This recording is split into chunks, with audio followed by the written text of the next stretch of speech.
Hey everybody, welcome back to Awesome Sunday Show. My name's Connor. I'm Pat. So as you know, we are a conversational podcast. Every week we go up on Sunday. We either talk about really cool episodes like The Flash or Daredevil, stuff that's related to comic books. But we also like to branch out and talk about other things like video games and movies. But all stuff that's related like nerd culture wise. So I'm at Less Than Connor on Twitter. Pat, you are? Rick Pat Mick. So if you ever want to get more information on the show, just to follow us on Twitter. We always tweet about it every at least once or twice a week.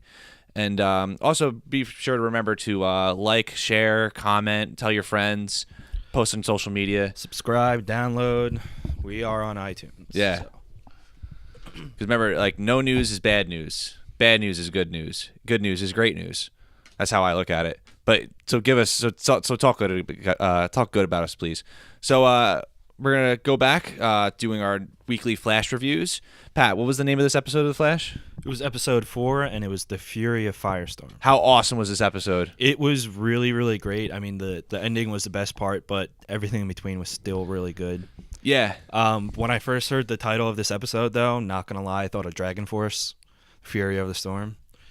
That's awesome reference. I wish that would have been the intro song to this episode. The Fire and the Flames. That would have been fucking sweet. But yeah, no, it was a really, really good episode. A lot of stuff happened that's going to set up the rest of the season, and as well as basically the mid-season replacement for Flash and Arrow, which was going to be Legends of Tomorrow, including the introduction of a new main character for that series and for the series going forward. It's a good time to be a Flash fan, a DC fan in general. Yeah, I mean, television wise. Yeah, definitely television wise. So far, not movie wise yet. Until well, Man of Steel is a mixed bag. Some people love Man of Steel. There's a lot of people that are Man of Steel apologists out there. That's true, and you know what? You're wrong. For the most part, I'm actually in the minority. I'm in the vocal minority of being in the middle about it. Yeah, I guess I'm close to that. I mean, it's because there are some things I loved about the movie. There's things I hated though. Yeah, I would say I guess I'm on the middle. Yeah. I dislike it more than I like it though. So I'm literally in the middle. Yeah, I can, but but the thing is though, if the movie's on, I can enjoy it still. Yeah, I think I've liked it. Watch it. I've liked it more over time. I've kind of learned to forgive some things because there are some great things about it, but that's a different podcast for a different day. So let's talk about episode 4, The Flash. So Pat, how did it start out? Basically, it started out with direct continuation almost from the end of the last episode, with the team trying to stabilize Dr. Stein, who is half of Firestorm. He's basically been spontaneously not combusting because he's not exploding, but his extremities are going on fire as if he was firestorming out, and it's gone not only from red, the standard orange-red flame, but also the blue flame, which dun, dun, dun. In the comics is indicative of Deathstorm, who is basically exactly what he is. He's the death incarnate for people in the Firestorm Matrix. Yeah, it's a little bit of a foreshadowing, I think. Maybe not this season, but... Yeah, not yet, at least. But it is a big deal that it showed up like that, because now we can see it gives warning to when and if, another person of the Firestorm Matrix dies. Because as of right now, the team is convinced that Ronnie Raymond is dead. Right. I personally don't think he's dead. I don't think he's dead at all. I personally think he's trapped on Earth too. Yep. I think him and Jay Garrick have switched. Or Jay Garrick went back, right? No, he's still there. Still here. He just wasn't in the episode. Yeah, at the end of episode 3, he said he's going to take a really long nap. So I think he might have. Yeah, that's right. Had too much Z-Quil, tripping balls and taking a huge nap. It's probably what it was, because he was nowhere to be found. But yeah, I don't think Ronnie's dead, but they think he's dead. So in order to stabilize Dr. Stein, they had to find another suitable partner from somebody who was affected by the particle accelerator and whose cellular behavior and structure and whatever mumbo jumbo they said would coerce with Dr. Stein so that they were able to basically keep him alive. And the team was able to identify two of them. One was a scientist, Dr. Henry Hewitt, and then who is a character from the comics, and then a character they created, high school football star Jefferson Jackson, who goes by Jax. But when they showed his intro, him after the game, I was thinking right away, I was like, this is so Cyborg. Right. Yeah. Now. I was like, this is Victor Stone. That's what it reminded me of. Yeah. And I was like, but they're not doing that. So they created that character for the show? Yeah. He's not in the comics at all? Right. Okay. Because the other part of the Firestorm Matrix was, in the comics, is Jason Rush. Yeah. Who was in an episode last season, briefly, but they got into a contract dispute with that actor, so he wasn't going to come back. So they created this character, so they basically have free reign with him. They have nothing to, fit into his story, basically. Yeah. And they could just throw him right over to Legends of Tomorrow. Okay. Yeah, it makes sense, I guess, writing-wise. Yeah, but Hewitt, they do say his name later on, but I didn't recognize him off the top of my head, but he's a Firestorm villain named, I think it's Takamok is how you say it. Or, yeah, I think Taco Man? What? No, Takamok. I just don't know a lot about Firestorm, so... I don't either. I had to look this guy up, but yeah, he has some of the same properties as Firestorm, which is why he was a viable option. And one thing when they identified the characters who are viable for it, Caitlin became Caitlin Snob instead of Caitlin Snow, because when Cisco and Barry were like, all right, we'll go talk to Jefferson, because he's also viable. Let's check him out. And Caitlin's like, yeah, but this guy's a scientist who's actually doing something with his life. He's not a car mechanic. We're like, all right, bitch. Caitlin, you fucking bitch. Wow. Such a snob. Looking down on the kid just because he's a mechanic. The world needs mechanics, too. Yeah, exactly. So they end up bringing in Hewitt first because Jax didn't want anything to do with it because the night of the particle accelerator ruined his college football career and all that. Could have been in the NFL. Could have been. Who knows? Could have been the next Heisman Trophy winner. Could have been the next ODJ. Yeah, he could have. Or the OBJ, I'm sorry. So they bring in Hewitt, and Cisco built a new splicer to use in combining Stein and the other part of Firestorm. And their hands flared up, but they didn't match. It wasn't a tender moment. It wasn't a tender moment. The Firestorm Matrix swiped left on them. Yeah, exactly. And Hewitt was pissed, understandably. Well, I wouldn't be pissed. I'd be disappointed because I'd be like, oh, it could be a superhero. Yeah, he kind of was but I think Caitlin Snow did talk it up a lot. Yeah, though. She basically was guaranteeing. For him. It's dude, it's kind of if a bank guaranteed me an awesome credit card and I was denied, I would be like, wow, cool, thanks. You told me about all these perks. Yeah. Except this is way more extreme. A much more extreme. Much more important than a credit card. But as he was walking out, his hand flared up a little bit, which showed he was actually that trying to merge with him basically awakened his powers within him. So it's clearly ominous shot that's all right, this guy's going to be bad later. Which he ended up being bad. Killing a dude. Yeah. His fellow scientists. Yeah. Yeah, because he went on a rampage, was absorbing energy and shit. And then so they were finally able to get Jax to agree. And it was funny because one of the things he said right before he agreed to do it, it goes, I can fly, right? And he's like, yeah. He's like, all right, let's fucking do it then. It's like that would convince me enough, other than, transmutation, and which they don't have yet. But, shooting flames Yeah. would be sweet too. Although, flying, I would give that a win. Yeah, I don't know. Flying is not one of the things I would go for right away as a superhero. I feel like there's a lot cooler stuff. But then like people are like, that's my opinion. Most people Yeah. like 95% of people are like, wow, flying is the best. You can go anywhere. Yeah, I mean, it's convincing enough for him. It would probably work on convincing enough for me. So then the new Firestorm joins Barry in taking down Takamak, who is another villain that Caitlin named, that Cisco just went along with it, surprisingly. Which I don't like the name, but it's his name in the comic books. I don't get it. They explained why, but it's just like, whatever. Yeah. So they ended up teaming up. Barry basically made him so mad that he burned himself out, and then Jackson Stein just set that motherfucker on fire. And then between that, there's a break-in at Mercury Labs, and who do we see stealing some crazy tech? Dr. Harrison Wells. That's right, Harrison Wells of Earth 2.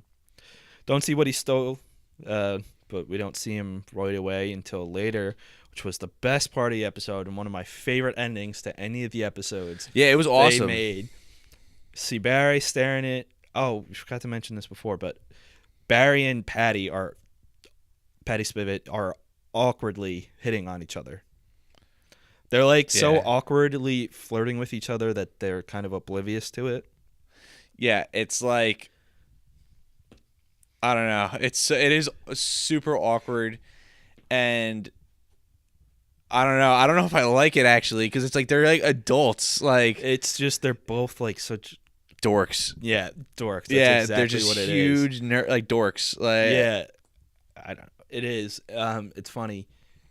Like even Joe said something about it. He goes, "You guys are like the biggest dorks. Like, yeah, what's up with you and my partner?" But it's like, no, nothing. She's not Iris. And Joe's like, nobody's Iris. Just fucking stop. yeah. Speaking of Iris, before Yeah. we get to the ending, I think we should mention this. Joe, Iris, and her mom Francine meet. Really awkward, like very tense scene. Basically did not end well for them. Just like, oh, you're back in my life. This is weird. I haven't seen you in 20 years. Then we find out that Iris's mom is Dying. sick with, forget the name of the disease, Yeah, but it's a disease that's common. She explains the show. It's a common disease among ex-drug addicts. yeah. And actually a couple of different characters have had it, right? I think, isn't that what Nora Freeze has? Yeah, I think so. In some versions, I believe. Then I think at one point Alfred had it in one line of comics. But was Alfred ever an ex-drug addict? I don't. It's just because it's common in ex-drug addicts doesn't mean it's. Yeah. I don't know if Nora Freeze has that actually. She might. Could have been wrong. I always forget what she has. But yeah, regardless, she's like, yeah, I got like a year to live. It also depends which Batman comic you're reading, because Nora Freeze in the New 52 is not really Mr. Freeze's wife. It's Mr. Freeze being delusional. Oh, okay. So, that, which is actually a really cool twist. I'll have to bring that up to you another day. Not right now, because it doesn't have to do with the Flash, but it's a really cool storyline. Mm-hmm. It was a Batman annual comic. Okay. Yeah. So she tells that to Iris, and then, to Joe, and then Iris finds out, and then later on, Iris and her mom just meet up, and she's like, "Oh, Dad told me you're dying, blah blah blah, whatever." She goes, "But I don't want to see you again. Does my dad know about that son? I'm an investigative reporter. I looked it up. You had a son 8 months after you skipped out. Does my dad know about it? You know what? I don't want to hear it." Blah, blah, blah. Cuts her off and then just fucking gives her the cold shoulder, gives her the bitch mode, and then leaves. And I was hoping that Iris was going to say his name, But she doesn't. but she didn't. but you know who I'm thinking of. Yeah, you're thinking of Wally. Wally. Yeah. Because he's going to be in the show. They just haven't said how they're going to introduce him. But he's not an Earth 2 character. He's not an Earth 2 character. Andrew Kreisberg, who's one of the executive producers, said that he is the brother that Iris was talking about is indeed Wally. Which I don't know what episode he's coming in. Don't know what. Well, I think Iris is going to be looking for him now because they didn't explain it's not. I don't think they didn't explain that she raised him in secret. Right. And I'm sure she would have brought him too. So she probably abandoned the child. Very likely. Yeah, so we don't know exactly what his situation is when he's going to be introduced. Just that it's going to be Iris's brother, which is a little different from what it is in the comics because it was Iris's nephew, I think, or nephew and or cousin, depending. But yeah, they're just making it easier, cutting out, another family member just to make it a brother. Yeah, to make it simpler. I was thinking they were either going to go that way or bring him from Earth 2, but it makes more sense to have him be her actual brother because it adds more drama. Unless it still could be a Wally West. This is I think I don't. Wally West might not be her brother. It might be there. She might have a brother, and then the brother has a kid. No, the executive producer said Wally is her brother. He did. Yeah, he confirmed that. Yeah, I would have liked it the way I thought of it. I know. I was talking to Anthony D'Elia, and he was saying they could have did it like this, and I was like, there's a lot more interesting ways they could have done it. I completely agree, but it's not bad. It's not bad, Yeah. and the reason they did it is because it adds more family drama. Yeah. To what's going to carry on because they're not just going to drop Francine because Iris says to leave, and. Obviously, there's going to create drama between Francine and Joe. You think they're going to have sex again? Then Joe's going to get the AIDS. No, I don't know. Yeah.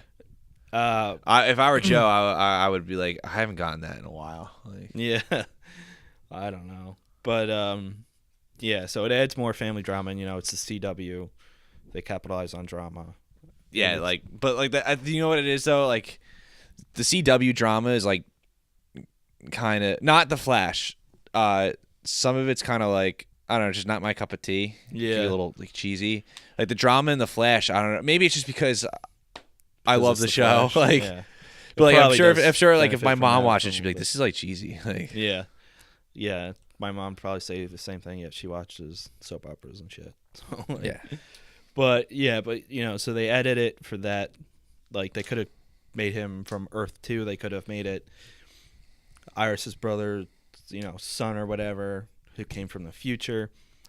But yeah, it's Wally West, confirmed by the executive producer. I just want to know if he's going to have his powers or not when we meet him. Or if he somehow comes into them. I don't know if he's going to... Did they confirm that he's going to be a speedster in season 2? Not that I've heard.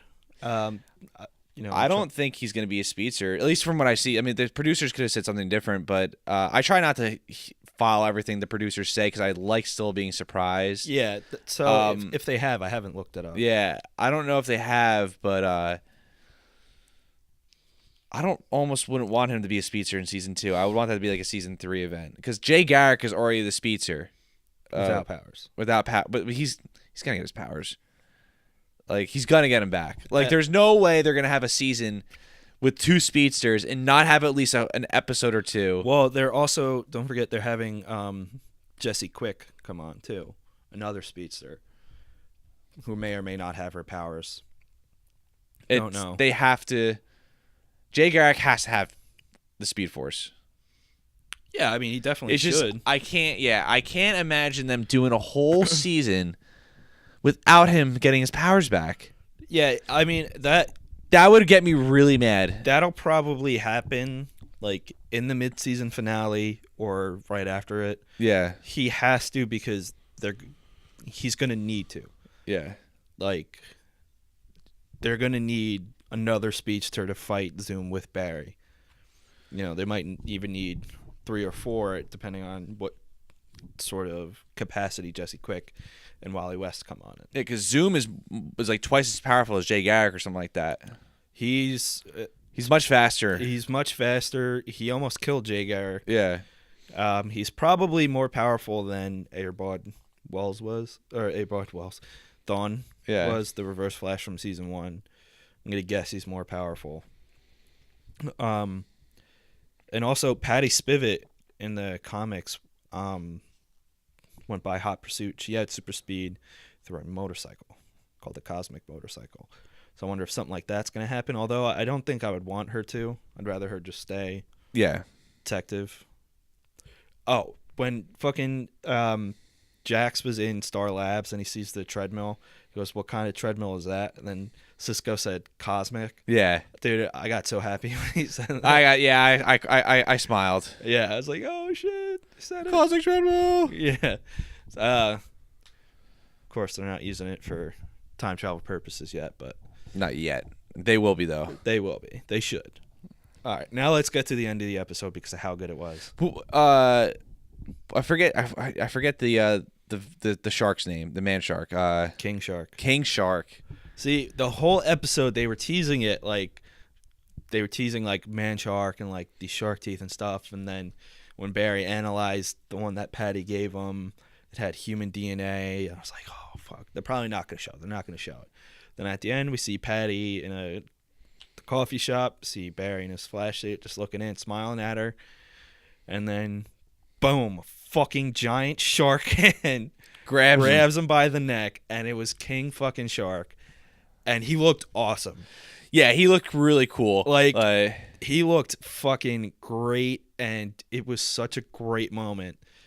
He's like, "Oh, Zoom wants you dead," and he was about to bite Barry's head off, and then Patty runs out. Put your hands or fins up in the air, and then Harrison Wells comes out of nowhere, shoots him with I guess what he stole from Mercury Labs was some sort of like phaser blaster or something. Yeah. Shoots King Shark. And then like Barry chases after him. It's like, oh shit, it's Harrison Wells.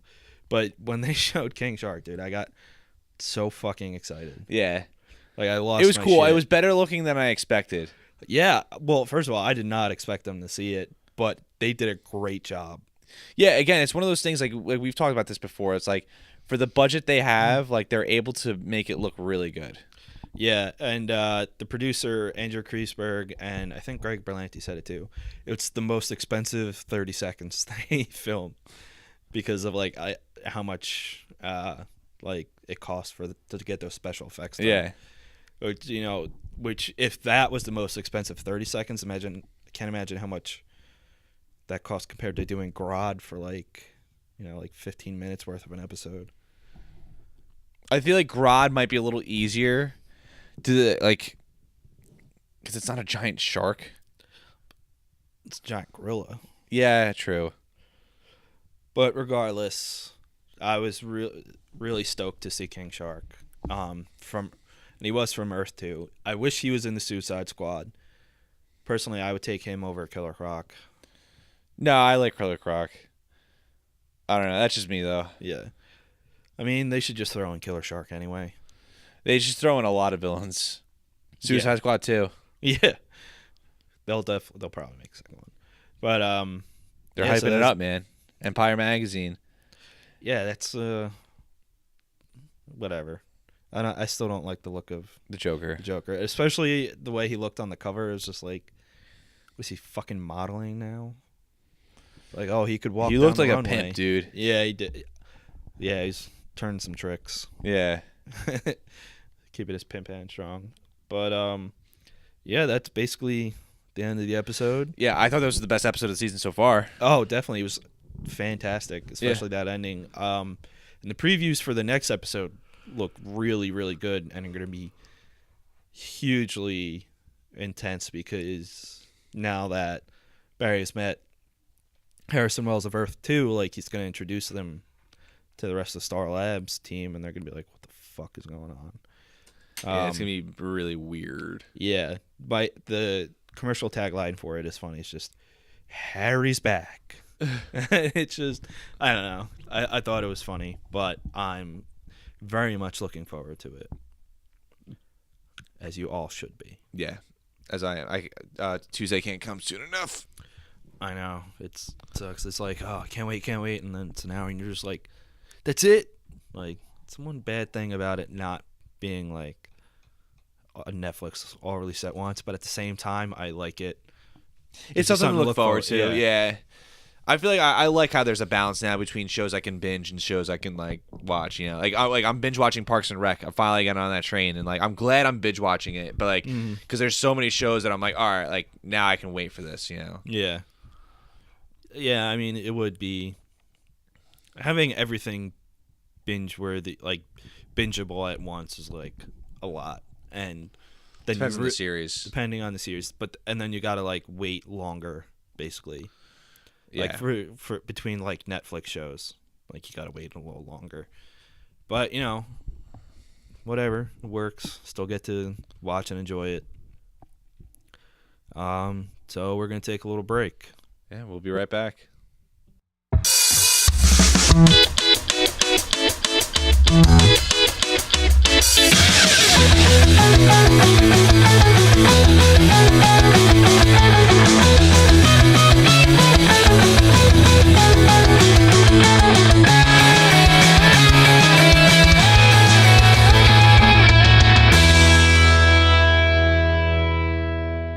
All right, guys, welcome back. This is the second half of the episode. And, Connor, what are we going to be talking about in this half? I want to talk about our favorite video games and video games we like so far this year. Yeah, we're keeping it since January 1st, 2015 to now. No remasters. I just our original games, really. Also, too, like I mean, there's a couple games I haven't played that I feel like I would like that I might mention. I might not. I don't know. But there's two games I have in mind that I've played this year that I loved. Like I really loved. One I still play to this day. But why don't you? I would actually like to go for you to go first. What games have you? Doesn't have to be two, but like what games have you loved so far this year? Yeah, I got a couple of ones that I really like. There's one that I loved and still love, and one that I loved but haven't played in a while. So I'll go with the other ones first. Currently I'm playing the 5th Metal Gear Solid, Phantom Pain. I don't love it so far. It's really good. Like, I don't really have like a complaint about it. It's just not in love with it right now. Yeah. But it's really good. I'm still playing it. I think I'm like 35% through or something. It's a really good game. I recommend it, especially if you played any of the older games. The Witcher 3 I liked for a while, and then it's a great game. Personally, I like it. There's a lot of content. There's a lot to do. The developers are awesome because of how much DLC they just released for free. Where like you got CD Projekt Red is the developer. Where you got like companies like EA charging $50 for a season pass. Oh my gosh, that stop. Is going to be like probably another game's worth or stuff they could have added to the game. But so I really respect CD Projekt Red for that. And it's a good game, very smooth, a lot of content. I just didn't play it for a while and couldn't get back into it. So I started playing other stuff, but probably at some point I'll play it again. Another one was Dragon Ball Xenoverse, which at the time I was playing it, I really liked it. It was cool. To play Dragon Ball Z games when they're well done are really cool. Yeah. And because there are so few of them. Yeah, there's very, very few of them. And this one I liked because it wasn't just like straight like competition fighter. It wasn't like a 1v1 beat 'em up type of thing. There was an actual story to it, which was both interesting, and you got to relive a lot of great moments from the series, including some shitty GT ones, but a lot of classic Dragon Ball Z moments with a new spin on them, which was good. It was really cool. You got to create your own character. You could have been a Saiyan, android, Majin Buu type character, Mechin, or whatever Frieza's race is. So like that was cool because there's a lot of customization to it. The controls for the most part were pretty smooth. Here and there, like mostly the like switching which enemy you had target locked was a little sloppy, but it was cool. And like there's a, it's a different way to view the stories. And then they have side missions when you can be any character, and the DLC added a lot of classic characters like from the movies that weren't canon into the series, like Broly,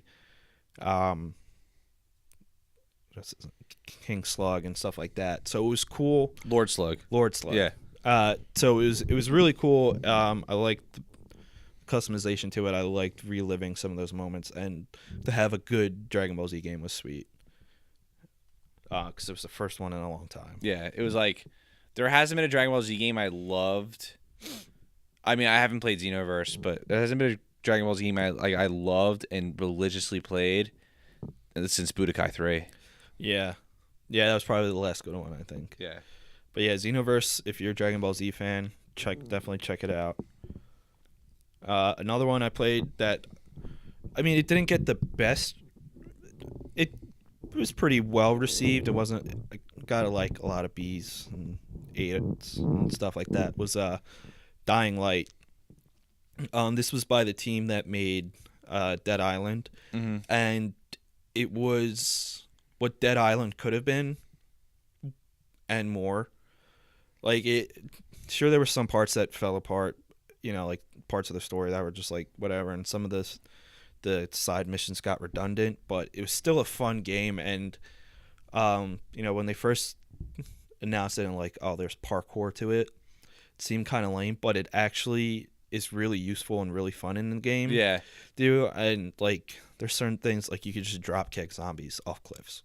That's pretty fun. Which is cool. Yeah. And like the thing is, there's like another good mix of different zombies. Like, there's just like the weak walker ones. There's ones that are, can sprint. There's ones that are powerful. Ones that explode, launch shit onto you. So they did have a good variety. The weapon crafting was pretty good. A lot of like unique weapons that you could use. The parkour was really good. Although my main complaint with it was like it took a while from starting the game until you were able to get like the good parts of the parkour. Yeah, that's actually that's a complaint I heard a lot from people. Yeah. It's like it takes a while for it to get good. It's like that's kind of annoying. Yeah, which was kind of annoying because that's one of the selling points. But then once you got that and the grappling hook, you were pretty set. And then one of the main draws of the story was it cycles throughout the day, and then at nighttime come out these crazy, intense, powerful zombies, which it's good because it adds in a variety. And like you could either sleep through the night, or if you want to go through the night, which the night is on a shorter time span, you can get like double and triple XP depending on what you're doing. So it's a good way to like boost your stats and gain a lot, as long as you could run away from these certain zombies. And even fighting them, like you get even more XP. But it was cool. It was like a different sort of addition to the game. And it was fun. It's probably not everybody's favorite game, but I thought it was a lot of fun for what it was. And then the next game is actually a prequel to, it's the Wolfenstein prequel, Wolfenstein Old Blood. That game was awesome. It was great. It was like just as good as the Wolfenstein game was, like the regular one. I don't know if it was, I would say as good, but it was still really good.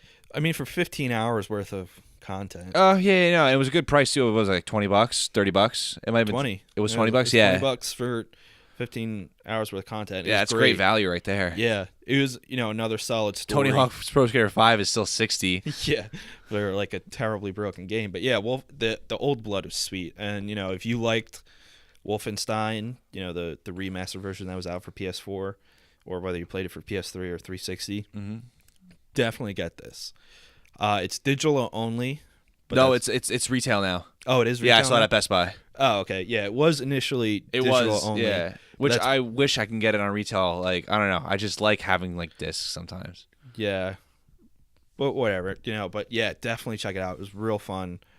The best part about it, honestly, was one thing that really pissed me off about Wolfenstein was the weapon wheel.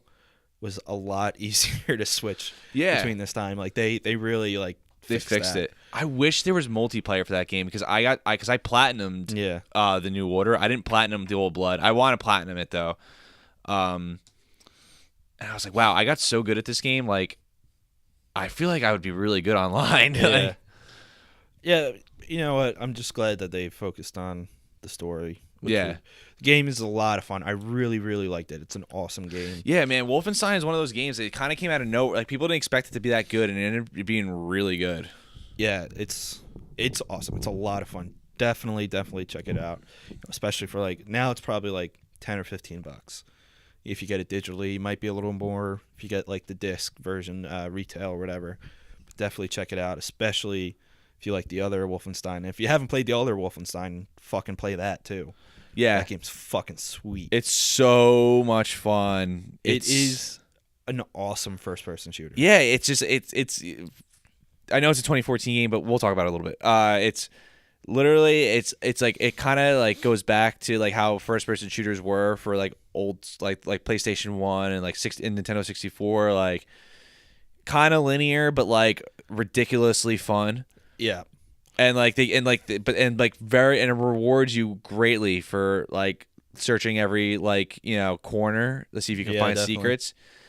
And yeah, it's a lot of fun. And Old Blood does the same thing. Yeah, Old Blood's like almost exactly the same. And you It's can just upgrade a great. lot in Wolfenstein too. Like Yeah. and the way you upgrade is by doing like crazy shit. Kill 15 guys with dual wield shotguns, headshots, and then Yeah. like you're like it's like that's what you have to do to upgrade. So it's like that's what's so much fun about it. Yeah, and if you like gratuitous violence and a Which lot of like I do. funny like cartoonish blood, Which I do too. definitely play these games because like the kills are like crazy. Like Yeah, they're really it's just good. like they just went hardcore on the blood, but it's like you're fighting Nazis and it's so satisfying. they deserve it because they're Nazis. Yeah, exactly. It's one of the best games that you verse Nazis in my Yeah. opinion. Like I would be sad if it was like a bunch of Mormons I was killing because like Mormons are really nice people. Like Yeah, but they come and knock on your door and shit.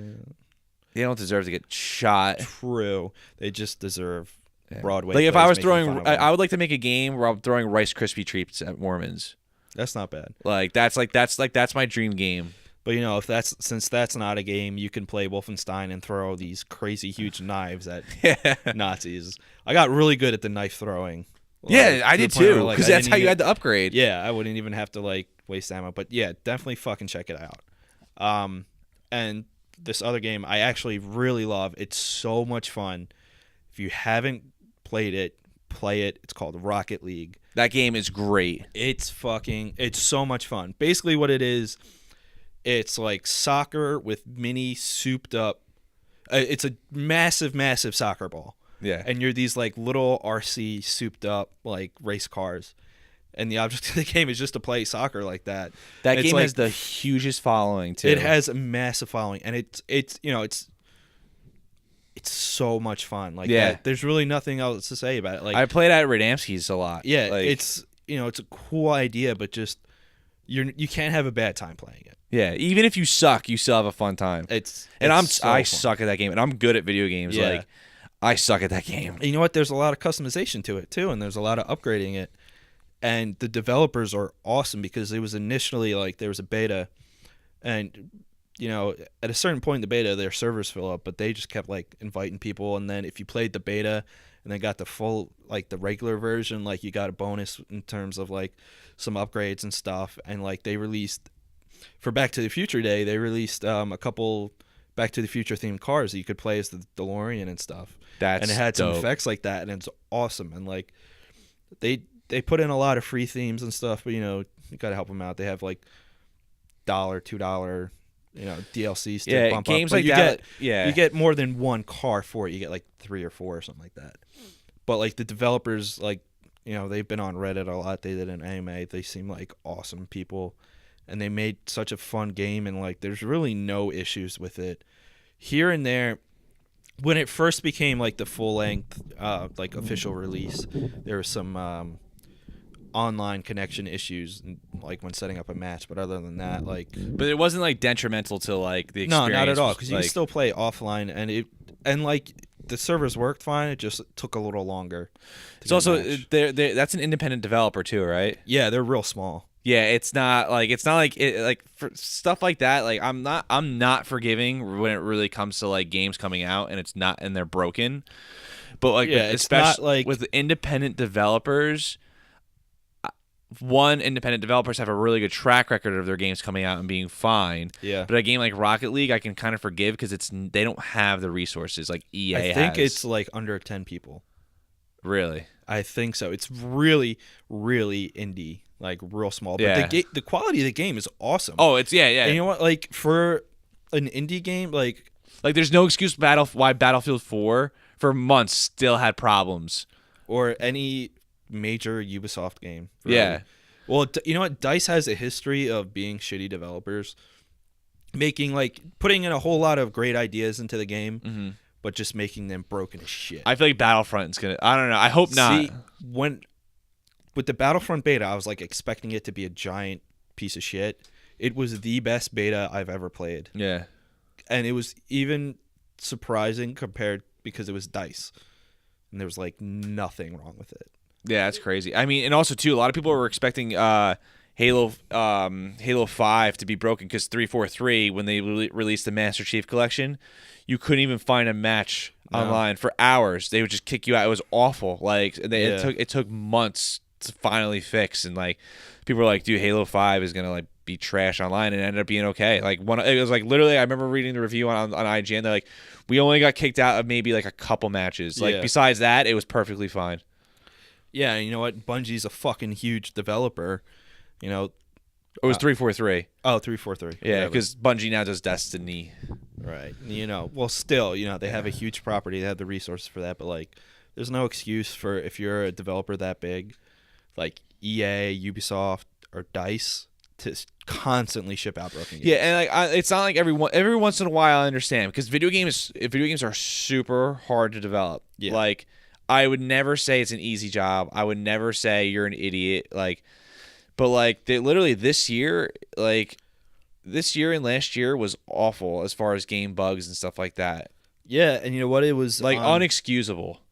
Ubisoft, especially. You know, like I'm gonna keep saying it because it's true. Like their day one patches have been bigger than the size of the games.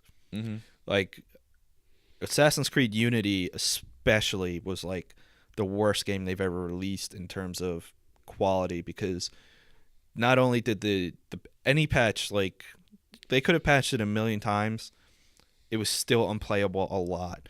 Some of the glitches were funny, you know, it would erase people's faces and then just have them as floating eyeballs. That's fine. But there were some seriously game-ending glitches that, you know, you could be like 5% into the game and that glitch would happen and it would just break the game. Yeah. And it still happened. I haven't heard anything about the new Assassin's Creed because I haven't paid attention to it because I don't really give a shit about it. I've never liked that series from the first game. See, I did, and now I don't really care about it anymore. It's just like it's like that series just needs to end. It's like way too about itself. But now that it has a movie, it's not the movie that's coming out. It's not going to happen. But the thing with it is, I think it suffers from being an annualized game. Yeah. That's a game that should not be an annualized game. That game should be like a 3 to 4 year. Yeah, but regardless, they shouldn't. A company of their resources shouldn't be able to do that. But going back to Rocket League, they are outstanding with their game. Minimal patches for minimal issues, and the game is just so much fucking fun. Like, and you know what? I think it's PS4 exclusive, but I gotta give props to PS4 because they have a lot of great indie games, and they do put a lot of them in the spotlight. They do, and like that's great. Like as much as I love indie games and as much as I support indie games, I think Guacamelee is still the best indie game ever made. It's a good game. I still kind of miss the days of like the super AAA releases that came out a lot because we don't see it. Because like when it comes to AAA games, like a lot of them still come out, but like A, they're broken, or B, they're delayed and I lose interest, or C, they're just not as frequent as they used to be because there's really there's also no mid-tier developers either. There's no more Midways, there's no more THQs, there's no more I can't even think of Neversoft was acquired by Activision really early in the Tony Hawk days, and then they just got rid of them. So like, if you think about it, I guess like the mid tier right now is, I don't really want to group them like that, but Sucker Punch, Square Enix, whatever. Square Enix isn't really they're not a mid tier developer though. They're like a major developer. They're huge. Square Enix. Really? Yeah. They're Final Fantasy, Kingdom Hearts, Bravely Default. I forgot they were making those games. Yeah, no, they're really big. They also produce they also distribute like the Tomb Raider franchise. Well, yeah, I know the Tomb Raider. Yeah, so they were making. Yeah, they got a lot. Yeah. I mean, Bethesda is not a mid-tier developer at all. They're AAA. They're one of the biggest ones. EA, Ubisoft. Please let Fallout 4 be good. Please let Fallout 4 be good. Please. But yeah, dude, there's no more developers anymore that are like, oh, hey, like let's make a game, for GameCube exclusive. Let's just do it. Because video game development is so expensive now. Now more than ever, which is sad. So like now it's really just the big AAA titles and then like indies. Which is fine. I'm not like there are a lot of really good indie games. Oh yeah, and I'm not just talking shit about indies. Not just PS4. Like Nintendo has them, Xbox has them, but I think that Nintendo's doing indies pretty well actually. I personally think that PS4 has been doing a much better job at assisting them. Yeah, I think it's great too because an Xbox Live Arcade was the one that started it. Yeah, and as far as console indies coming to consoles. Yeah, and it kind of fell off, but like. Because, like, even, like, if you're a PS Plus member, each month they do, like, 2 or 3 games. And, like, they boost a lot of indie games that way. Like, like, there's some games, like, Rocket League for 1 month was actually like that. But then, after being like that, like, getting that notoriety, they made a lot back. They ended up, like, selling a lot of their regular versions after that. Yeah. Just their DLC and stuff, which has happened with like several indie games. I just think that PS4 is a really good platform for it right now, other than Steam for desktop. But it's a whole. I mean, I'm so far this year I have been disappointed with this generation of consoles overall. I'm not saying there hasn't been great titles. I don't know. There's just nothing I've really been like super excited to play. Infamous Second Son and Wolfenstein were awesome games last year that I really enjoyed. But it's just like it's like indies. But like with the thing with indies though, and again, like I'm not talking crap about indies. I love indies. I think they're great. Like there's been nothing that's been like this is like the reason why PS4 is this powerful. Mm-hmm. So which I know that'll come. I know that's gonna be Uncharted 4, but oh yeah, I can't fucking wait for that. Oh, that game's gonna be so good. Yeah, but yeah, what else was on your list? That was it. Oh, that was it? All right. All right. So for my games, I really only have 2 games that I can really like say like I love these games. One more than the other. So the lesser one I loved but not as much. Kind of like the kid that didn't go to college. Mortal Kombat X was really fun and really the most technical Mortal Kombat I ever played. Because Mortal Kombat's it's always been like more like fun, not that it required skill, like. But you could get away with button mashing. Oh, 100%. Because the moves were always really easy to do. Like when you like people people compared like Street Fighter to Mortal Kombat. It was never really fair because like Street Fighter button combinations, especially with the characters like Akuma or Dalsim, or like charge up characters like certain like Guile or. Like Chun-Li or E Honda, require they don't just require button combinations, but they require time management, micro time management as well. So like Street Fighters, that's why Street Fighter's always been the king of of fighting games because of like the ease of it's easy to pick up but hard to master because of the button combinations. Mm-hmm. Mortal Kombat is easy to pick up and easy to get good at. I mean, Liu Kang's moves are like. Literally half of them are like back forward square, back forward circle, or back forward A, back forward B, whatever you're playing on. And like there's really no margin. There's not really a lot of margin for error like with the button combinations when it comes. Am I saying that right? Yeah, because you can't really screw it up that much. The fatalities you can screw up but they make that hard on purpose. Like that's the only thing they really make it difficult on purpose was the fatalities. But This Mortal Kombat, while the movesets were still easy, everything like hit detection was just incredibly accurate. Yeah. And then what made it technical, even though the movesets themselves weren't very difficult, it was the way you can play your character is what made it what made the game for me. So like you can play like each character in three different ways, which was sick. So like it kind of made it like, oh, you're better with this character like this way, but then you're really good with this character this way. So whoever's doing something, like if someone's Goro and they have like strong attack power, it's like, all right, like let me pick out like Liu Kang and pick his defense. Like that's what made it technical for me, and I was like, wow, that's really cool because a fighting game really doesn't do it that much. Marvel vs. Capcom kind of did it, as far as like what attacks you would want to pick, like what 3 attacks, as far as like when it comes to like a character coming in to defend your character to get you out of like a tight squeeze. But Mortal Kombat X really pushed it to the next level and did it in a really, really good way. And I think it's not my favorite Mortal Kombat ever, but it's probably the best one made so far. Like out of the whole series. Say control-wise, yeah. Yeah, control-wise, it's impeccable. And that game worked when it came out, 100%. Like that's I couldn't believe it. Like that's a game I was like, I think there's going to be bugs to this game. I had no issues. It was awesome. Yeah, when I had it, I didn't have any issues either. The only problem I had with the game is like I buy a $60 game and then like they're like advertising like right on the front screen like $5.99 for this. It's like, oh wow. Well, their season pass was really expensive too, right? Yeah, I kind of wish I didn't get it. I'd rather just bought out the characters right away. That and like the characters, Goro, if you didn't get like the code was like $6 or something, right? Just for him, that's a lot. Just for one character. For one character. Like Smash Brothers, when they release characters, it's like $4 for both versions for 3DS and Wii U. Like, yeah, that's fine. But like, yeah, and like, yeah, like, they did introduce some cool characters. Like they brought in Jason and Predator and stuff. Jason's cool. awesome. I think he might be one of my best characters, but too expensive. Yeah, it's way too expensive. But I mean, you know, I'm sure the game costs a lot to make, but whatever. It's just I wasn't about it. You know. Yeah.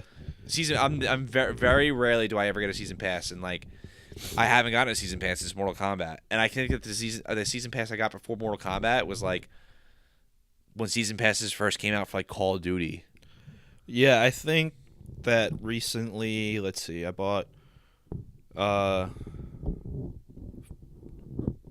Ball Xenoverse season pass. I actually used a lot of it.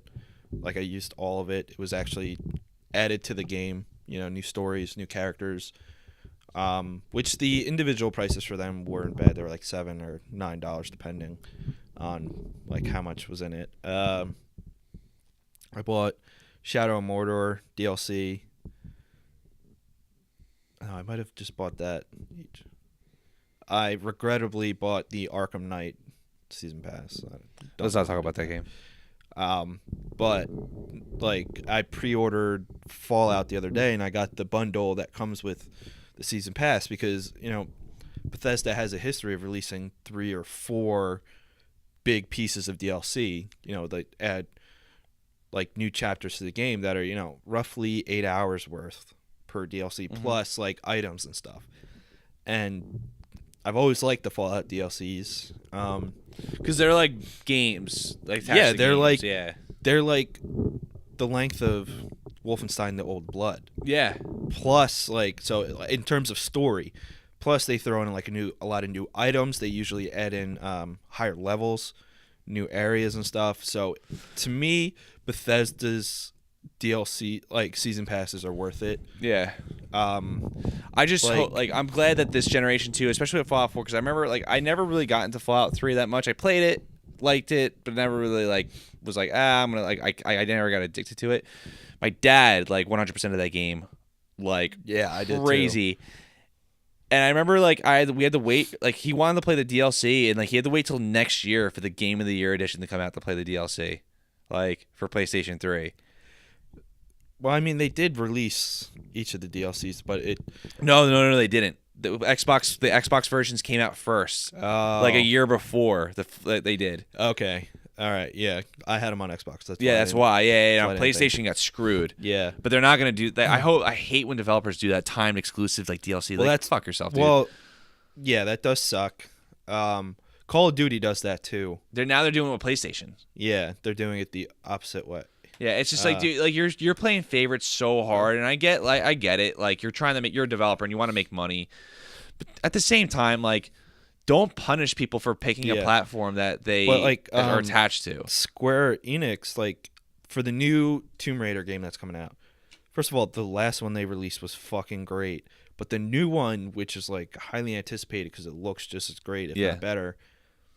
It's going to be an Xbox exclusive for like an unknown amount of time. They bought an exclusive deal. I mean, it's eventually going to come out on probably PS4. like a definitive edition. Yeah, it's going to be at least 6 months to a year, if not longer, that I think that the Xbox has the exclusive. Which is like, at that platform point, just making it exclusive. Yeah. Xbox needs exclusives. I mean, they have Halo. They got the new Gears of War that's going to come out. Yeah, but like that's the one thing Microsoft's always been kind of hurting with is they don't have like as strong of like PlayStation's known for having exclusives, like always like having new franchises. Yeah. Nintendo is known for like their like invaluable their most valuable franchises of all time. Like Nintendo's IP is some of the most iconic IP you can ever see. Hands like down. You know, like Mario's up there with like Mickey Mouse. Mm-hmm. So. My phone keeps ringing. Xbox like has like Halo, which is huge. It is huge. Halo is like their biggest draw, and you know what? A lot of people buy it and love it. I loved Halo when I had Xbox, and you know, if I had an Xbox One, I would have bought Halo 5 like already. But you know, at some point I'll get an Xbox One, I'm sure. Yeah, and play it, but like. It's just that the only thing is like I can't just buy a system for one game anymore. One, because I buy my own stuff. Like I'm not 12. Yeah. And I can't be like, hey, this Christmas I want this Christmas I want this Christmas I want this. But like, yeah, it's just like I bought PlayStation Sony because I was like, oh, I know Sony has exclusives. Yeah. Like what? Like I don't know exactly what they're gonna be, but I know they're gonna be awesome. Like I thought that. Order 1886. And Nintendo, I buy a Nintendo console because I know I'm going to get a Mario game, which is going to be incredible. I know I'm going to get a Zelda game, which is going to be incredible. I might get a Metroid game that might be incredible. Kirby game. What's up? Kirby game. Kirby's awesome. Smash Brothers Yeah, you're gonna get a Smash, but like I Mario Party, Mario Kart. Yeah, you're like you're gonna Mario Party. Like when you buy a Nintendo console, you're investing in like guaranteed fun. Yeah. Like Sony, when you invest in, you know, like you're investing in like a surprise exclusive that you might have never seen before. Like The Xbox, it's like what's up? The Uncharted's. Yeah. Last of Us. When I think of Xbox, it's like I think of, you know, I think of more like competitive shooting like console, you know, which is fine. That's great. There's nothing wrong with that. That's an excellent, you know, that's an excellent niche to have. But they just don't have the property. They don't. Besides Halo, like, even Gears of War is kind of fallen from grace as far as when it comes to IP. I mean, Gears 4 might revive it, but they don't really have the caliber of, you know, characters that. Like not even like let alone Sony, but like Nintendo, like yeah, which kind of sucks. I wish Microsoft had that, you know. Yeah, they deserve it. They make great consoles. They do. They really shot themselves in the foot when they first released Xbox One, but they're making up for it now. Yeah. But you know they have a huge online community. They have a dedicated online community. They do. And you know what? Like for the longest time, like I was like, oh fuck, I like Xbox Live, but it's really fucking expensive, and it was. And then you know PS3 online was free for a while, but now that they charge for it, but it's whatever. It's still worth it. Yeah, but now it is worth it. Now Xbox Live is worth it with games with gold. Because they do, the games with gold, which is a free release every month. But yeah, their online community is huge. Like especially for Halo alone. Is one of the most popular games in the world. Yeah. That online community is massive. And then, you know, they still get Call of Duties and Gears of War and stuff. Also, like no matter what, there's a Call of Duty. Every year there's a Call of Duty game, and every year the number of online players increases, and that goes for each console that it's on. But like because there's already people on Microsoft who are Halo Online users, their friends are going to be playing Call of Duty. They'll join that too to just brand. I feel like there are huge online communities kind of mold into each other because people are going to be playing Halo, Gears, Call of Duty, whatever sort of first person shooters on that. I think they do have the edge in that over PlayStation. Yeah, no, that's a good point. Dude, that Xbox One controller is awesome. It is really good. I like the new Elite one. Yeah, that controller is I mean, like the PS4 controller is perfect because like I love the PlayStation 4 controller. But the new Xbox One controller is fucking sweet. Oh god, it's incredible. It's awesome. I don't know if it's worth $150. No, but it's really really cool. Yeah, it's really cool. All right. So for my favorite game of the year so far, my personal favorite game of the year is Super Mario Maker. Like that game is insanely good. Not saying there aren't some disappointments, but they're being fixed with the new update that's coming out from launch. But Super Mario Maker is incredible. I've always been really. That's like if someone were to ask me like what game franchise I'm really good at, I'm really good at Mario games. I know like I can pop in a Mario game, look around. I'm like, I bet you there's a secret over there. 50% of the time, I'm right. It's a secret. Sometimes if it's not, then oh well, I was wrong. But it's like a new way of going to the level. I just know those games. Like I can dissect them. Like I'm like I could teach people how to play those games and like know where to go. Like Super Mario Maker, like when I make levels, I try to make secrets and stuff like that. Like I'm not saying they're good levels, but I try to emulate from like what I've learned from playing from ever since I was a kid. That game is so good. It's so much fun. It's worth for me personally, that's why I bought a Wii U, because like Wii U, like not for nothing, I love the console because of the games on it. The games on that console are gold, but the console itself is just not good. Yeah. Like it's not, and it sucks to say because because like I said, the games on Wii U are incredible. It's just the console is just it's probably like 1/4 the power as PS4, but it's kind of like a last gen basically. It is. It's more powerful than a PS3. It's kind of like a middle. It's almost like a middle thing, but like the problem is that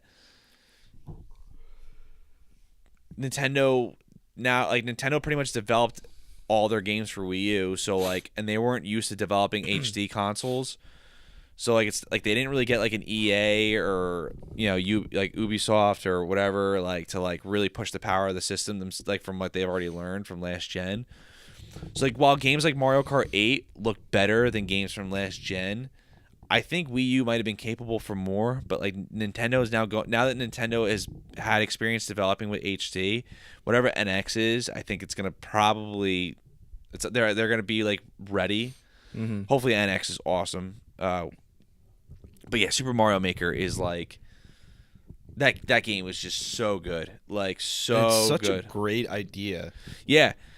And a lot of people are like, oh, well, now this kills like the new Super Mario Brothers franchise. And I'm like, not really at all, actually. Because, no, I don't think it would. Yeah, because to be honest, like half the levels that you play online suck. Because because people just don't make good levels. Like it happens. That or they make them like stupid, insanely hard. Yeah.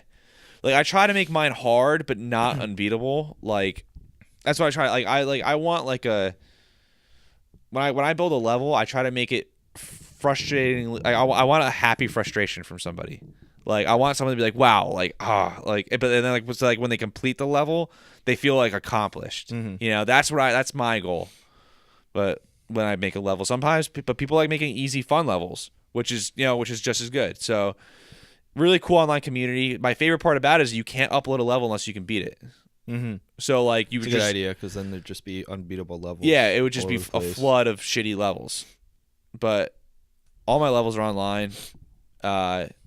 Some people really like them. I've had people say, "Oh, it's too hard." I'm like, well, then why are you playing a Mario game? Get better, bitch. Yeah, get better. It is a great idea, honestly. Like that's something I didn't expect, but I think it's you're building your own world within Mario, like this awesome franchise, and like I'm sure there's a lot of variety in making it, right? And like you could use pieces of each sort of generation. There's so much to it. The only disappointing thing that I wish was included was Super Mario Brothers 2. Mm-hmm. Because I love that game. That game is awesome. A lot of people consider it like the black sheep of the Mario franchise because they say it's not a true Mario game. But I disagree. Even though it didn't start out as a true Mario game, like if you ever play the original game, Doki Doki Panic, which was the Japanese game, like with like the Arabian characters, they can't run. They just walk. Yeah. And there was things that were added in the game in the American version that resembled Mario. Mm-hmm. But like how it's much easier to move in the Super Mario Brothers 2 USA version compared to Doki Doki Panic, because Doki Doki Panic you're moving at constant speed, so it's really annoying. And they actually fixed some stuff that didn't work well in the Japanese version and upgraded the graphics, make them better for the American version. So I consider it a real Mario game to me. I mean, and I wish they added. The only thing is though, it's much different. The gameplay is much different as far as when you play it, you feel like you're controlling Mario. You feel like you're controlling Luigi, but like you don't stomp on enemies. You pick them up and throw them. Yeah. So like I don't know. Like that's probably why they didn't add it. I think Super Mario Brothers 2. I think it's an excellent game. I wish I can build levels like with that, but it's also much different. Like there's no warp pipes in that game. There's no Goombas. There's a lot missing, so I guess I get why, and they'll never add it. But great game. Super Mario Maker is probably my favorite game of this year. Any other Wii U games that came out this year that you're? There's Yoshi's Woolly World, but I haven't played it. A lot of people said they like it. It's just super easy. So I'm probably not gonna play it because Yoshi games tend to be more for like younger kids, like Kirby. Whereas Mario is like kind of universal, like adults and kids can play it. Like kids can play the easy levels and the adults can play the really super hard levels. I'm trying to think what else came out for Wii U this year. Star Fox should have came out this year, but they delayed it. Zelda Wii U was supposed to come out this year, delayed it. All right. Well, before you said you had a list of games that you didn't get that you probably would play and enjoy. Metal Gear Solid and Until Dawn. Mm-hmm. Those games I feel like I would really enjoy. I'll probably get those games around Christmas time, like when they go on sale and stuff like that. I mean, you got a lot to play right now. Like I'm only honestly gonna play Metal Gear until I get Fallout. Yeah, I also got Mario and Luigi Dream Team, which is a 2-year-old game, but I finally got around to playing it, and it's awesome. Yeah, I love it. But yeah, that's it. So Until Dawn and Metal Gear Solid 5 are games I want to play. I'm actually more excited to play Until Dawn, and I love Metal Gear. I used to be a huge Metal Gear fan. Yeah. But I don't know. I just kind of. It's better to play something new than something that you're already familiar with. Depends. Like Mario, I've beaten like almost. I'm pretty sure I've beaten every console Mario game. Yeah. But I don't care. You can give me an 8.0 Mario game to like a 10.0 game. I'll still get the Mario game and just play the 10.0 game later. Yeah. Just because that's how big of a fan I am of that franchise. But Metal Gear, like I used to love, and I mean I still love it. I just it's just so confusing to follow still. Even like their timeline is so just like I don't know what they're doing. It's like that's a series like I kind of wish ended at 4 and just done. Like, but especially because this one went back in time from 4, I think. Yeah, it's just confusing. Yeah, it's all over the place. I'm sure the characters are cool and everything, but it's just not. I also heard it's like the least Metal Gear gameplay wise. I just yes and no. Yeah, I mean I think Metal Gear Solid 2 is the height of the franchise. That game, I just like I like the over top gameplay more than the behind the shoulder. Even though like 4 was sweet, I didn't like that's the reason why 3 was really annoying to play. Even though like 3 is a great game, like the camouflage part was super annoying. The eating, and I was just like, oh, I'm not. Yeah, really luckily about in this you don't have to eat.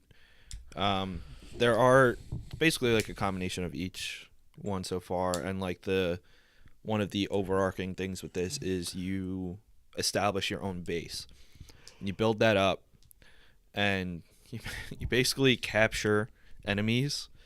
Well, like you want to get skilled people to be on your team, so you capture like enemies. You're able to like do a scan through like your binocular vision connected to this one tool, and it shows you like their stat levels in certain areas, and if they have special skills or if they can interpret certain languages. So you knock them out and you shoot them up back to your base. So like that's a big thing, and like I have an overabundance of people.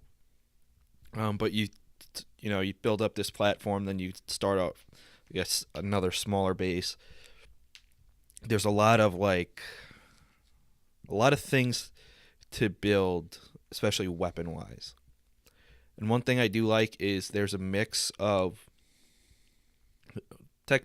basically buddies that you can use. You get a horse, you get this dog, or wolf, which is fucking cool.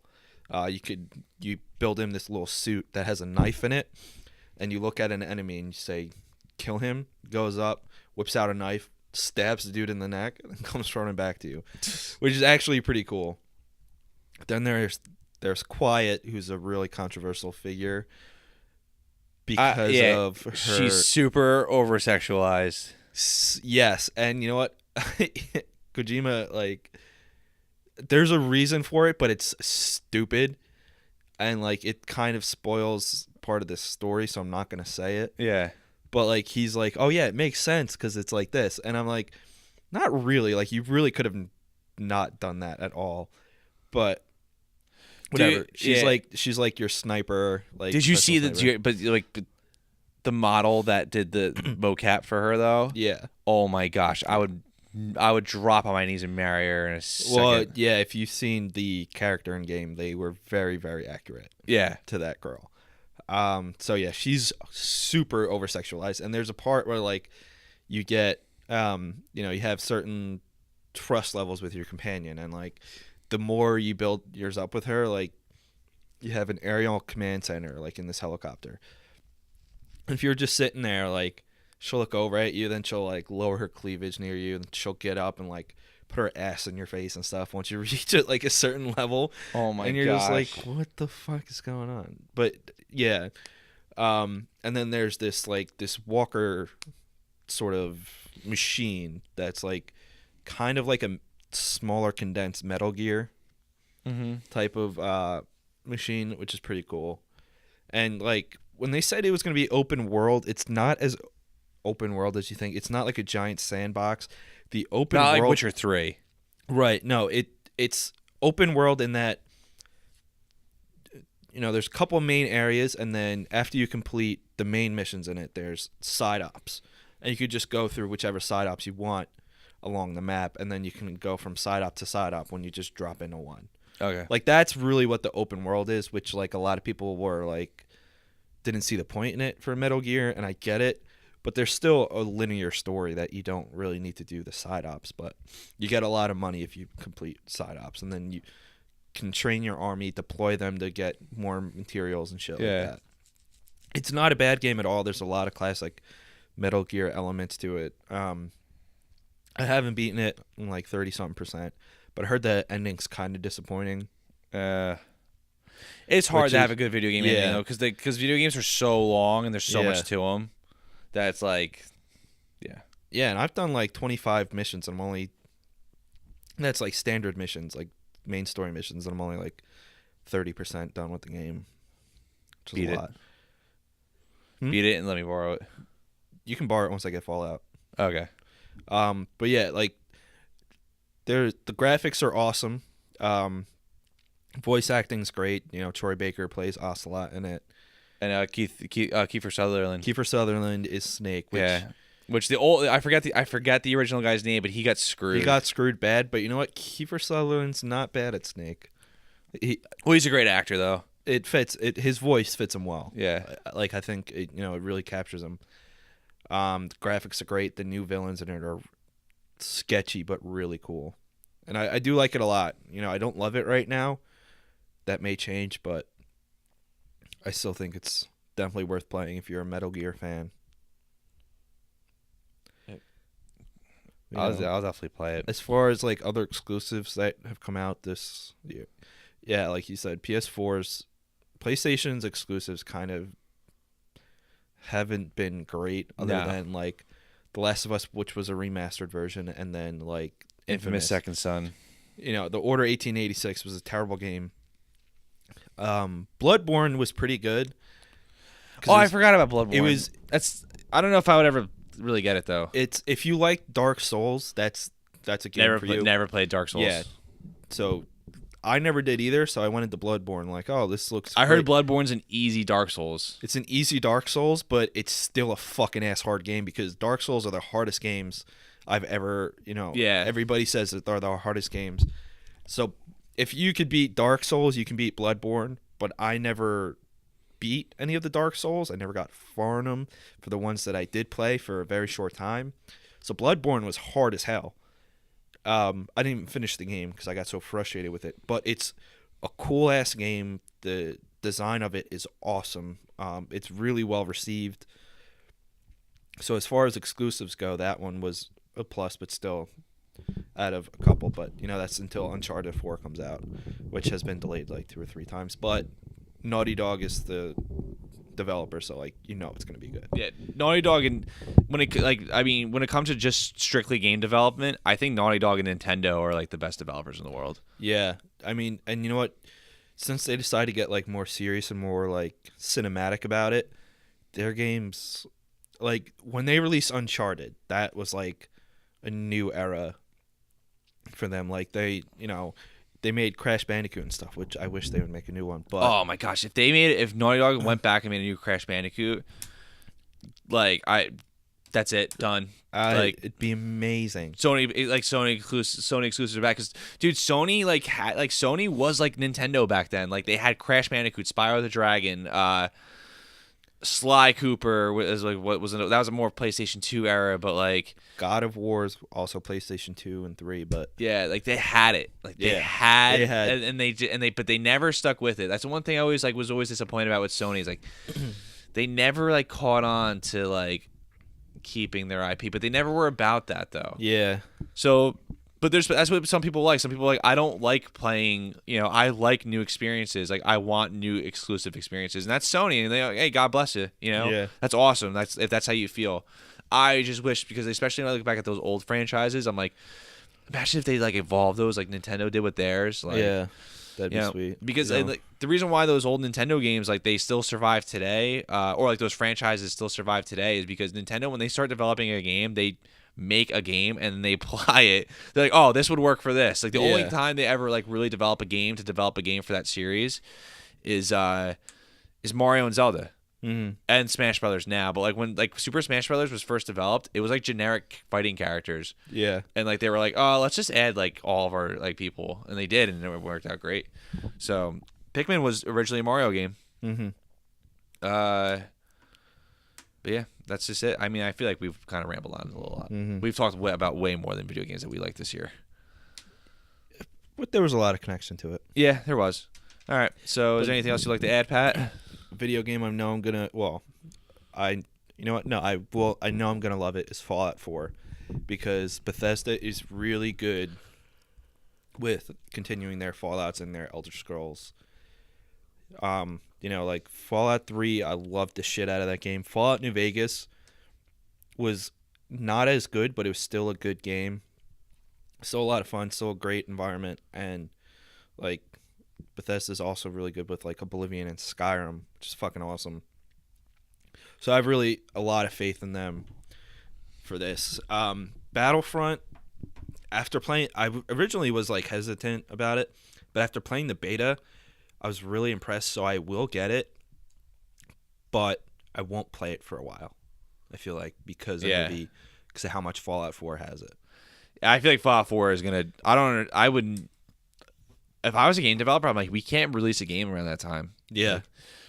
Like unless it's a video, unless it's a video game, like like the only games that can really keep up with that is like an Uncharted, Zelda, Mario, Halo, like those like Call of Duty. Call of Duty.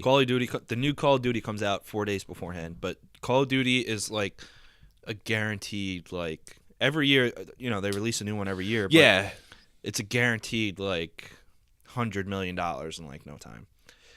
But you know what? That's fine because I do like some Call of Duties. Like I really liked Advanced Warfare. I think that was the best one on a while. I love the Black Ops franchise. That's what Black Yeah. Ops 3 is, and that one it looks cool. I'm not personally gonna buy it. My brother probably will. Yeah, But I'm gonna play it. I haven't watched a single thing on it. I've only seen what I they am show the- on, and I- on TV, Yeah, I have. like the commercials. I haven't seen anything. I have like not. I have not even cared to look. Like, It and looks I. cool though. Yeah, and I'm not a Call of Duty hater. Like I know there's people out there that hate Call of Duty. Like they're like, I will never play a Call of Duty game. Like they suck. And I'm like, no, they don't. They don't suck. No, you know what? There have been some that were pretty bad, but There was never really any that were bad. there were some that were all right. Go- less go- than great. Ghosts was the only one that I was like, oh, this game's not that good. But it was never terrible. True, but I think Advanced Warfare was their best in a while, and and it's not like the new additions, like in terms of weaponry and, like boosts and stuff you could add to your character were great. But the story for it was cool, and they hired a lot of good voice talent. They had Troy Baker as the main character, and then Kevin Spacey. Kevin Spacey, like not only is Kevin Spacey done voice work, but he's an Oscar-winning actor And that they you got got him. for a video game that didn't Got him. that didn't phone it in like Peter Dinklage in Destiny. Oh, that was the worst voice acting I ever heard. Kevin Spacey actually like put some effort into it, and you know what? Advanced Warfare impressed me. I think it was the best release they've had since Black Ops 1. Well, which isn't that old, but Yeah. still. But yeah, like Call of Duty will compete with Fallout. 100%. Yeah, no, there's no argument there. Assassin's Creed just came out, but there's no competition with that. That game is There's, losing like- a lot of fandom. Yeah, well, but there's still a strong fan base, even though they're Yeah. losing it. Yeah, I'm not gonna buy it. If anything, I'll pick it up They- on 99 yeah. Gamers next year. I'm done with.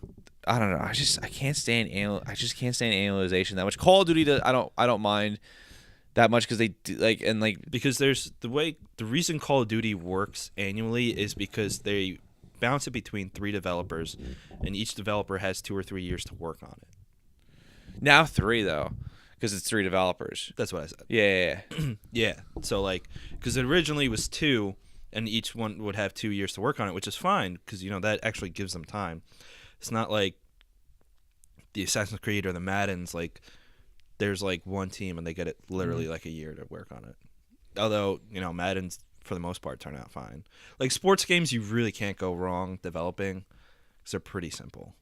Yeah, but it's still Yeah, I guess they have it down pat. I mean, EA Sports, they're dominant in sports. No one's ever gonna. Yeah, you can't beat that. Or Madden. Madden's the most popular football, probably the most popular sports franchise of all time. Madden? Oh, absolutely. Yeah. So some annualized games are really bad. Like Ubisoft's getting terrible at it. But yeah, like Call of Duty is the only other big competition that a Bethesda game, a Fallout, or Elder Scrolls is gonna have is this year with Star Wars Battlefront, which comes out the week after. Yeah. Those are gonna be the 2 biggest releases this year, easily. Like clonking out the rest of this past year. I'm sure that they'll sell more titles than anything, especially Battlefront. And you know what? After that beta, I'll buy it at some point. Yeah, I'll probably pick up Battlefront. I haven't played the beta at all though. Well, you can't play it anymore. Yeah. But the beta was honestly probably the best beta I've ever played. And coming from DICE, I was hugely surprised. Maybe they learned their lesson. Pleasantly Maybe they just hired more people. Who knows? Could be. Yeah, but that's about it. So I'm gonna add Fallout to my favorite game of the year list Because you probably because I know yeah. I'm gonna be jerking off to it for a long time. Nice. Yeah, I recommend you should try it out.